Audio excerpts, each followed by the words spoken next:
Presidente República José Ramos Horta ho delegação halau visita ba Singapura hodi hato diskursu iha Instituto Internacional Estratégico Anual badala Guanulu Resim Ida, primeiro surumutu defesa ba região Ásia Pacífico.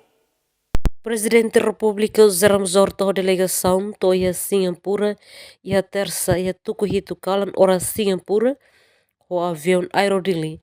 Bahira to si moderator Hussein Embaixador Timor-Leste ba Singapura Alex Tillman, o ministro de Negócios Estrangeiros Singapura Vivian Balakrishna. Presidente da República viaja ba Singapura, onde hato discurso salve ida.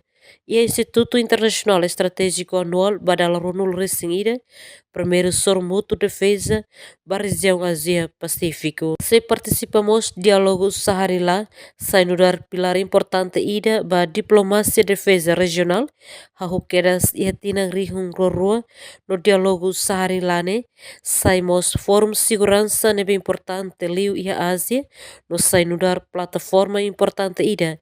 Atau discutir no resolve desafio regional sira no diálogo tinang dane se realiza o contexto nebe focaliba segurança Ásia-Pacífico. Discurso presidente Mosse hato declaração importante ida kona ba hakbit gestão crise e crescimento competição e a lorong ida fulan junho no presidente Mosse apresenta a perspectiva kona ba tensão entre poder bot sira no insana nação sira bele ajuda a calma tensão li husi mecanismo gestão crise unian.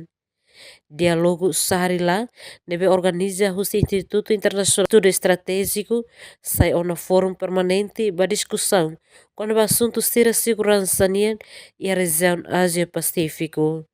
Diálogo e né, se realiza em contexto intensifica competição estratégica no focalio para Indo-Pacífico. São no Racing se participa em cimeira né, inclui ministro de Defesa Sira, assessor de Segurança Nacional Sira, chefe militar no oficial senior Sira. O Singapura, Emerenciana Pinto, STL News.